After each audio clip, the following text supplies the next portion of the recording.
So good to have you join us today. Hello and welcome to Business Daily. I'm Lee Ji-yoon in Seoul. Before we dig into our top stories for today, let's first get a quick check on the day's highlights. A growing number of pet owners here in Korea are heading to the kitchen to cook special meals and desserts for their beloved pets.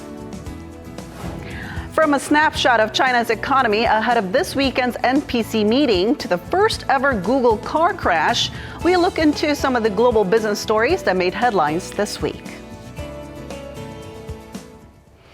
But first, consumer prices in February recovered from slower growth the month before, with inflation inching into the 1% range. In particular, fruit and vegetable prices played a large part, combined with bad weather conditions and a major holiday.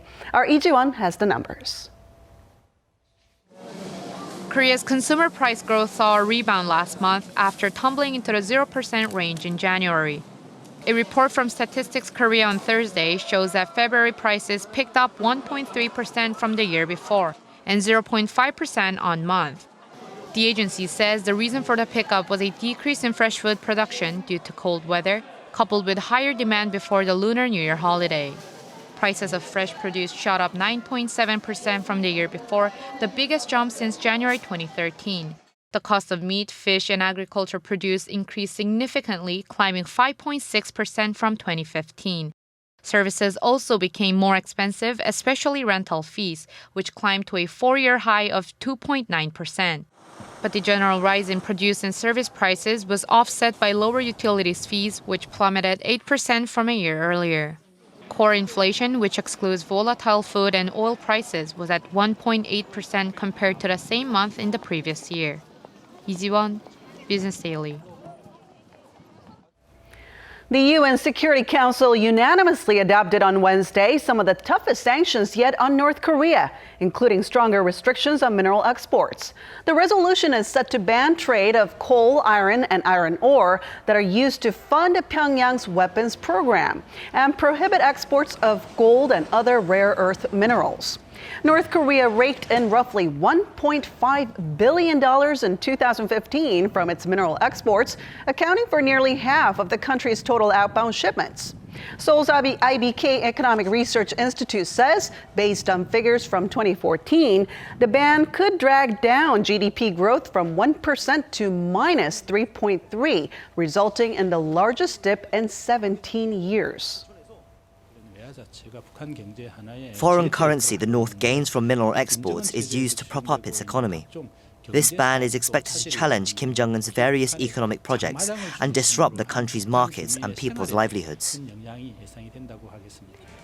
In what appears to be an act of defiance, on Thursday morning, North Korea launched several short-range projectiles into the East Sea just hours after the resolution was adopted. Meanwhile, the United States is preparing to impose some of its biggest tariffs on steel imports from 7 countries, including Korea, to save its struggling steel sector. According to the U.S. Department of Commerce, Korean steelmakers will face tariffs ranging from 2.17% to 6.89%. China faces duties of up to 266%, Japan up to 71.35%, and Brazil up to 39%. The duties will be imposed within the next week, but the changes still need to be confirmed in a final decision scheduled for this summer. The tariffs are designed to punish dumping by countries that aim to unfairly gain market share, and analysts say trade protection will raise prices, but can't directly aid individual companies or improve market demand.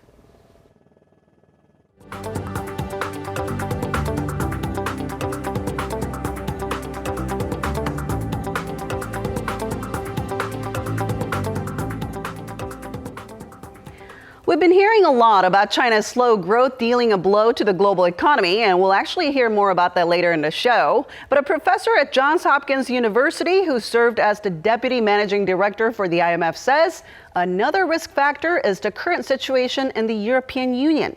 Our Kim Min-ji has this report. The crisis in the Eurozone stands as the biggest downside risk facing the global economy this year. That's according to Anne Kruger, the former first deputy managing director of the IMF, who says there are many challenges that could shape the fate of the European Union in the months to come. While the situation in Greece is not immediately critical, there are still chronic issues in that country which could turn to crisis, but it's by no means over. Ukraine has difficulties, as we know, both economic and geopolitical. And in the rest of the Eurozone, there are difficulties that must be resolved. The British are slated to hold an election on whether to stay in the European Union or in June, and there is considerable uncertainty as to what the outcome will be. Refugee crisis, which is of course very big and constitutes a fundamental challenge to the Europeans and to their unity. Kruger, currently a professor at Johns Hopkins University, said the outlook for the rest of the world doesn't look so rosy either, with faltering global commodity prices and a slowdown in China tugging on the global economy. She said we are living in a two-track world in which recovery and recession coexist. On one hand, the outlook for the American economy and a few others is good, as I said. While on the other hand, there are a large number of countries whose prospects are much poorer. While there are a few countries in the middle, their near-term future will be determined in significant part by the balance between the expansion of the countries doing well and the recession or the slowdown or the stagnation, call it what you will, in the countries that are doing badly. On a more positive note, the former policymaker said that the American economy continues to improve, and if it sustained its momentum, it may have an impact on the global economy down the line. But she also noted that the U.S. is not as dominant as before, and that it too is affected by global uncertainties. Kim Min-ji, Business Daily. The transactions on Korea's online shopping malls have exceeded $4 billion both in the months of December and January.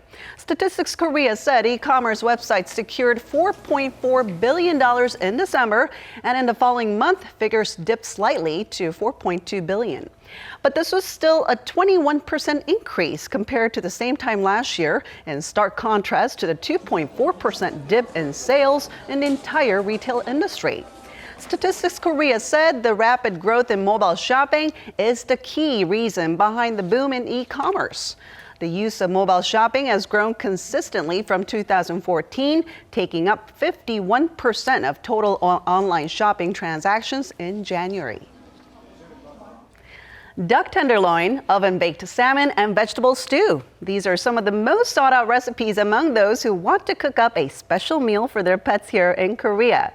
And it doesn't stop there. Some are even looking to make delicious snacks and desserts for their pets as well. Our Lee Joo-young tells us more. This 2-year-old Chow Chow Chadori has been eating homemade snacks made by its owner Oh Ji-young since it was 5 months old. Oh mixes rice flour with milk specifically produced for dogs and adds chunks of chicken breast. My dog had a skin problem, so I started making my own snacks because it would get itchy after eating snacks sold in stores. The types of ingredients she uses are vast, including sweet potato, dried pollock, and chicken breast. And recently, she even baked her own cake for Chadori's birthday. At first, people would just ask for very simple recipes, and I didn't have many visitors on my blog. But now I have many more, and they ask questions about snacks that are hard to make. While dried or canned food largely made up the country's pet food market before, one of Korea's biggest online shopping malls auction says sales of raw ingredients or half-cooked food products for pets have increased 91% since September. This is after it launched a section on its website dedicated to pet products. Market watchers largely attribute this to a number of popular cooking shows explaining this interest in cooking, and also has pet owners looking to stir up special treats that go beyond basic meals. Lee Joo-young, Business Daily.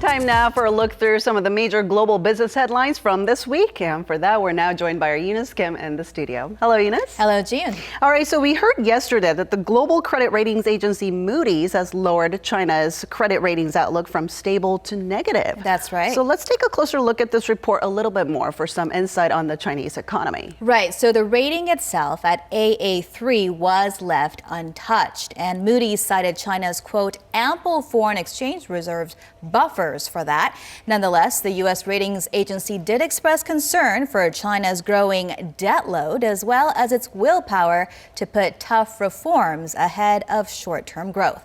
Take a look. The timing was telling.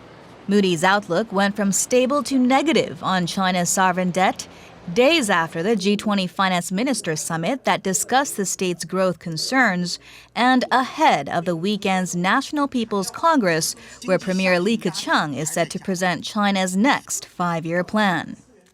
Moody's AA3 rating for China is its fourth highest.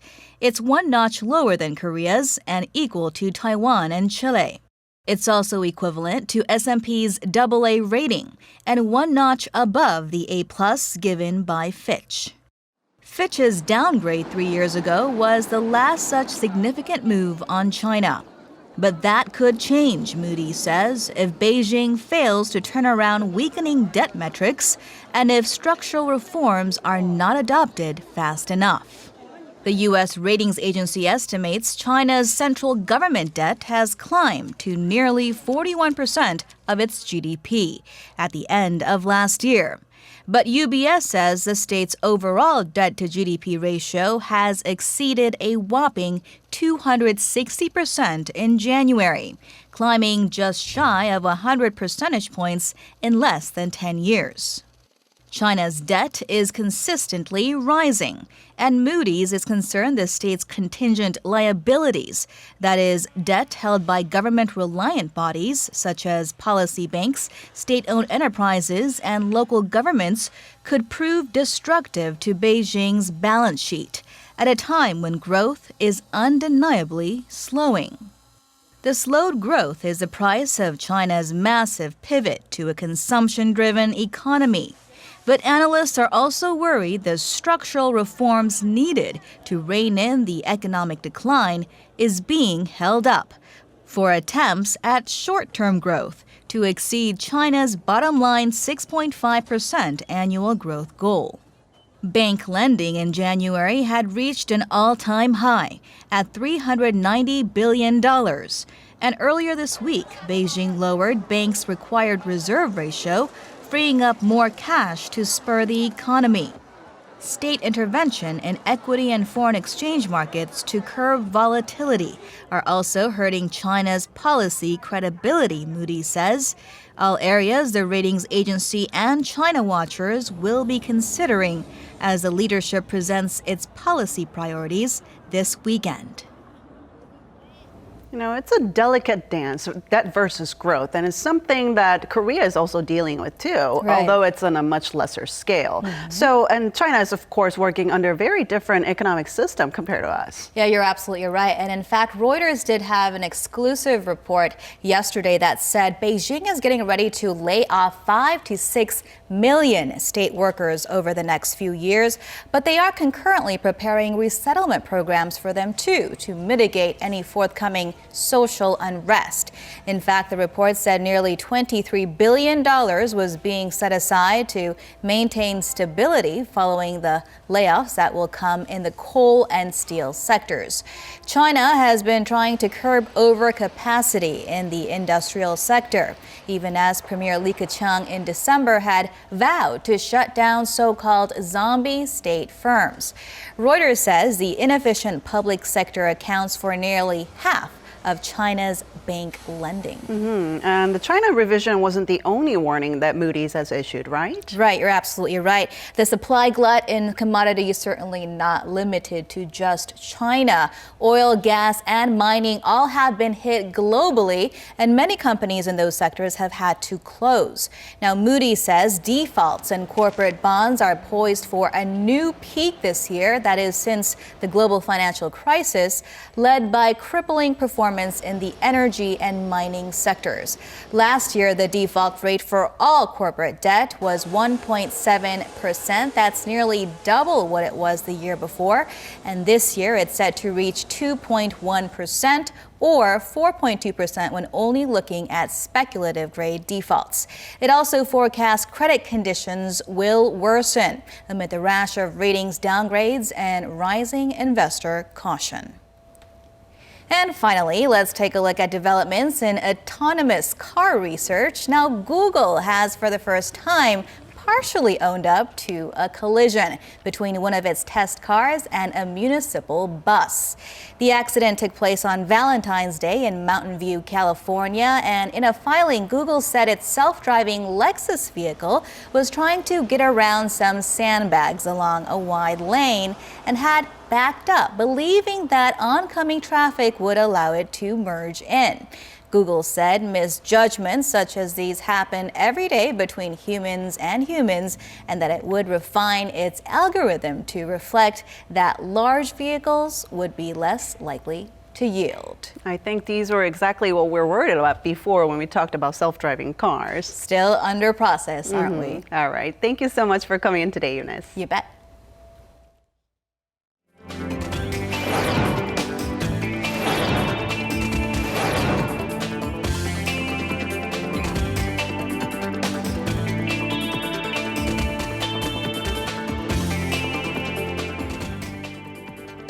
And that wraps it up for today, but we'll be back tomorrow with more business news that matters to you, so don't forget to tune in then.